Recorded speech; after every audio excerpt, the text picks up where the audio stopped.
মৃত্যুর সময় তিনটা শাস্তি। দুনিয়ার জমিনের মধ্যে নামাজ ছেড়ে দিলেন, একটু নিজের সাথে নিজে মিলান। আমি কোন অবস্থায় আছি, আমি কি অবস্থায় আছি?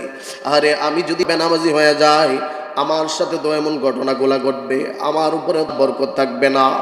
আমি যদি বেনামাজি হয়ে যাই, আমার কোনো দোয়া আল্লাহর দরবারে কবুল হবে না। আমি যদি বেনামাজি হয়ে যাই, আমার কোনো আমল আল্লাহর দরবারের মধ্যে লোক দেখানোর জন্য করলে এই আমলটা আল্লাহ কবুল করবে না।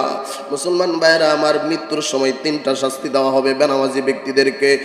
এক নম্বর শাস্তি হলো অপমান ও লাঞ্ছিত অবস্থায় ওই বেনামাজি ব্যক্তি ইন্তেকাল করবে। অপমান লাঞ্ছিত অবস্থায় বেনামাজি ব্যক্তি দুনিয়ার জমিন থেকে চলে যাবে। দুই নম্বরে হলো বেনামাজি ব্যক্তি ক্ষুধার্ত অবস্থায় দুনিয়ার জমিন থেকে চলে যাবে।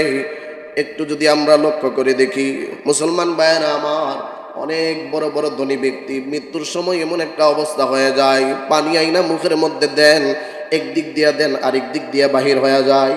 ফল আইনা শরবত বানায়া মুখের মধ্যে দেন, কিন্তু একটুর জন্য এই ফলের রসটা ভিতরের মধ্যে যায় না। অর্থাৎ আল্লাহর রিজিকের ফেরেশতা তার জন্য সব কিছু বন্ধ করে দিয়েছেন। এই জন্য ওই ব্যক্তি ক্ষুধার্ত অবস্থায় মৃত্যুবরণ করবে। আমার কথা নয়, হাদিসের কথা। প্যারা নবী, রহমতের নবী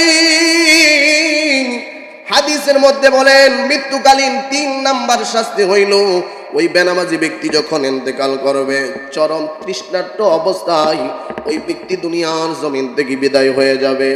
অর্থাৎ পানির পিপাসা ধরবে, তৃষ্ণা থাকবে, পানি খাইতে পারবে না। এই অবস্থায় বেনামাজি ব্যক্তিরা ইন্তেকাল করবে। প্রিয় ভাইয়েরা আমার, এই জন্য একটু অনুরোধ করে বলি, যুবকেরা নামাজে আসে না। কিরমান কাতিবিন আমাদের 2 কাঁধের মধ্যে আসে না? নাই? আসেনি? বোঝা যাইতেছে মনে হয় এরা অপশন নিচ্ছে। মানুষগুলার মৃত্যুর কোনো ভয় নাই।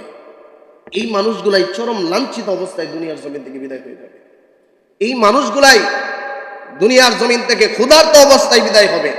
এই মানুষগুলাই প্রচন্ড পানির তৃষ্ণার্ত অবস্থায় এই মানুষগুলাই বিদায় হয়ে যাবে।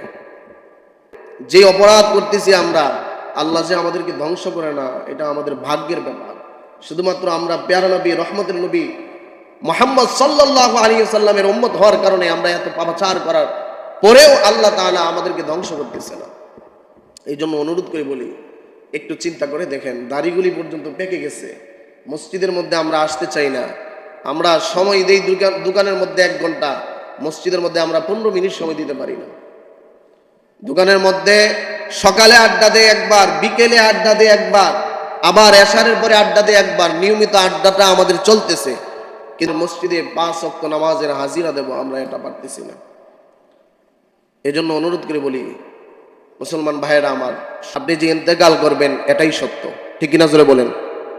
দুনিয়া সব কিছু মিথ্যা হতে পারে, আপনি যে ইন্তেকাল করবেন, আমি যে ইন্তেকাল করব, এটাই সত্য। আর মৃত্যুর কোনো বয়স নাই। যদি মনে করেন আমরা মুরব্বী হয়ে ইন্তেকাল করবো, আমরা কিছু কিছু জিনিস তো হুজুরদের জন্য আর মুরব্বীদের জন্য রাইখা দিচ্ছি। মৃত্যুটা রাইখা দিচ্ছি মুরব্বীদের জন্য, যে বুড়া হইলে ইন্তেকাল করবো। আমল আখলাকগুলি রাইখা দিচ্ছি হুজুরদের জন্য। তো এই জিনিসগুলো আমরা শুধুমাত্র হুজুরদের মধ্যে সীমাবদ্ধ না রাখি। আরে হুজুররাও একদিন ইন্তেকাল করবে, মুরব্বীরাও একদিন ইন্তেকাল করবে, যুবকরাও একদিন ইন্তেকাল করবে, একথাই সত্য।